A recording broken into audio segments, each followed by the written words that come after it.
From steel to wheels, the car manufacturing process. Ever wondered how a car is made? It's a complex process involving robots, skilled workers, and a whole lot of engineering. Let's take a quick tour of a car factory. First, massive rolls of steel are fed into stamping machines. These machines cut and shape the steel into body panels like doors, hoods, and roofs.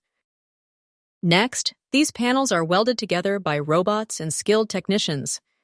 This creates the car's basic structure, known as the body in white.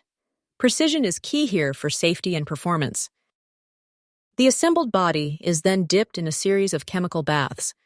This process cleans the metal and applies a protective coating to prevent rust and corrosion. After the baths, the car body enters the paint shop. Multiple layers of primer, paint, and clear coat are applied, giving the car its vibrant color and glossy finish.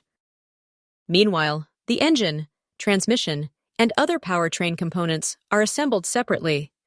These are then carefully installed into the car's chassis. This stage requires precise alignment and connection of various systems. It's where the car starts to come alive with its mechanical heart. Now it's time for the interior. Seats, dashboards, carpets, and other interior components are installed. Wiring harnesses are connected to power the car's electrical systems. This is where the car gets its comfort and convenience features. Everything from the infotainment system to the air conditioning is installed at this stage.